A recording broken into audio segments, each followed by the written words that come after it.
साथियों, स्वागत है आप सभी का मेरे YouTube चैनल में। आज हम लोग बात करेंगे गुंडा एक्ट के संबंध में कि उत्तर प्रदेश गुंडा नियंत्रण अधिनियम के तहत जो कार्रवाइयाँ की जा रही हैं आजकल, उसके संबंध में हम लोग चर्चा करेंगे। और आज एक महत्वपूर्ण फैसले के संबंध में भी हम लोग जानेंगे जो अभी हाल ही में माननीय उच्च न्यायालय द्वारा दिया गया है, और जिसमें माननीय उच्च न्यायालय ने राज्य सरकार पर जो है कड़ी नाराजगी व्यक्त करते हुए और जो गुंडा नियंत्रण अधिनियम के तहत कार्रवाई करते हुए उस व्यक्ति के विरुद्ध नोटिस जारी की गई थी, उसके विरुद्ध दाखिल याचिका को जो है स्वीकृत कर लिया गया है। तो आइए जानते हैं मामला क्या था। मामला यह था कि एक व्यक्ति को जो है उस व्यक्ति के ऊपर एक मुकदमा, केवल एक मुकदमा दर्ज था, और एक मुकदमा उस व्यक्ति के ऊपर दर्ज होने के बाद उस व्यक्ति के विरुद्ध तत्काल जो है गुंडा एक्ट के तहत कार्रवाई करते हुए रिपोर्ट प्रेषित कर दी गई। और उस रिपोर्ट के क्रम में जिलाधिकारी न्यायालय से यानी डिस्ट्रिक्ट मजिस्ट्रेट की कोर्ट से उस व्यक्ति के विरुद्ध गुंडा एक्ट की नोटिस प्रेषित की गई। जब उस व्यक्ति के विरुद्ध गुंडा एक्ट की नोटिस प्रेषित की गई तो उस व्यक्ति द्वारा गुंडा एक्ट की नोटिस को माननीय उच्च न्यायालय में चैलेंज किया गया, और उसने माननीय उच्च न्यायालय का दरवाज़ा खटखटाया और उसने माननीय उच्च न्यायालय के समक्ष रीट याचिका दाखिल की और कहा कि मेरे ऊपर केवल एक मुकदमा है, और बस एक मुकदमा होने के बाद तत्काल जो है पुलिस ने हमारे विरुद्ध गुंडा एक्ट की कार्रवाई कर दी। और न्यायालय के समक्ष सारे तथ्यों को रखा गया और न्यायालय ने सारे तथ्यों पर सुनवाई करने के बाद गुंडा एक्ट की कार्रवाई को गलत बताया।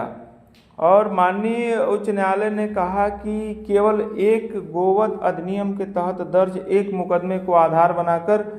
किसी व्यक्ति के विरुद्ध गुंडा एक्ट की कार्रवाई नहीं किया जाना चाहिए,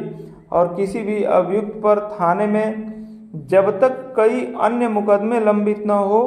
और उसके आचार व्यवहार से समाज पर प्रतिकूल प्रभाव नहीं पड़ता दिख रहा हो, उसकी ओर से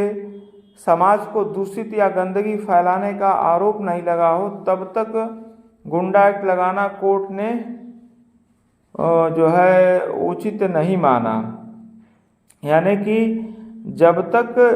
उस व्यक्ति की ओर से जो है समाज में गंदगी फैलाई जा रही हो और समाज में उस व्यक्ति के आचार और व्यवहार से, अगर उस व्यक्ति के आचार व्यवहार से समाज में भय व्याप्त है और समाज को उस व्यक्ति से अगर कोई खतरा है आम जनमानस के लिए, तो ऐसी स्थिति में गुंडा एक्ट लगाया जा सकता है। और केवल किसी व्यक्ति के विरुद्ध कोई एक केस दर्ज हुआ और उस केस के हवाला दे करके उस केस के क्रम में किसी व्यक्ति के विरुद्ध गुंडा एक्ट की कार्रवाई किया जाना उचित नहीं माना। यानी कि गुंडा एक्ट की जो कार्रवाई होती है वह कार्रवाई उस स्थिति में होनी चाहिए कि जब उस व्यक्ति, उस अभियुक्त के विरुद्ध थाने में कई मुकदमे दर्ज हों और उस व्यक्ति के आचार व्यवहार से समाज पर दूषित प्रभाव पड़ता हो, समाज में भय व्याप्त हो, या समाज में उस व्यक्ति के आचार व्यवहार से जो है दूषित हो रहा हो, समाज गंदगी फैल रही हो समाज में, तो उस व्यक्ति के विरुद्ध गुंडा एक्ट की कार्रवाई किया जा सकता है और ऐसे व्यक्ति के विरुद्ध गुंडा एक्ट की कार्रवाई होनी चाहिए। लेकिन अगर अचानक किसी व्यक्ति के विरुद्ध कोई एक केस, क्रिमिनल केस दर्ज होता है और उस मात्र एक केस के दर्ज हो जाने के आधार पर उस व्यक्ति के विरुद्ध गुंडा एक्ट की कार्रवाई नहीं होनी चाहिए, ऐसा माननीय न्यायालय ने अपने अभिमत में कहा है। और एक पुराने केस ला के आधार पर याचिका को स्वीकार किया गया और राज्य सरकार पर 20,000 रुपये का हर्जा भी आरोपित किया गया, और उस याचिकाकर्ता को जो है हर्जा देने का भी आदेश हुआ। तो इस प्रकार साथियों, अगर देखा जाए तो प्रायः आज की परिस्थिति में लगभग एकाध मुकदमों के आधार पर भी किसी भी व्यक्ति के विरुद्ध गुंडा एक्ट की कार्रवाई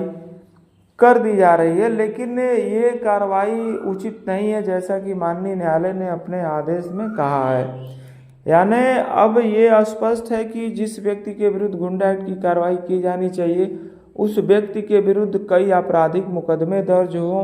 और उससे समाज में भय व्याप्त हो, समाज की शांति को खतरा हो, समाज को वह दूषित कर रहा हो, समाज में अराजकता का माहौल पैदा कर रहा हो, तो ऐसे व्यक्ति के विरुद्ध गुंडा एक्ट की कार्रवाई होनी चाहिए। लेकिन किसी के विरुद्ध अगर कोई एक केस दर्ज हो जाता है, कोई एक क्रिमिनल केस अगर उसके विरुद्ध दर्ज हो जाता है, तो उस केस के आधार पर तत्काल उस व्यक्ति के विरुद्ध गुंडा एक्ट की कार्रवाई जो की जा रही है उसको माननीय न्यायालय ने गलत माना और राज्य सरकार पर 20,000 रुपये हर्जे का जो है आदेश माननीय न्यायालय ने दिया है। तो ऐसा कोई मामला आपके संज्ञान में हो जिसमें केवल और केवल एक मुकदमे के आधार पर किसी व्यक्ति के विरुद्ध गुंडा एक्ट की कार्रवाई चला दी गई हो, तो आप भी जो है इस प्राविधान के तहत लाभ ले सकते हैं साथियों। और आपको ये जानकारी कैसी लगी ये हमें कमेंट बॉक्स में ज़रूर बताएं। धन्यवाद।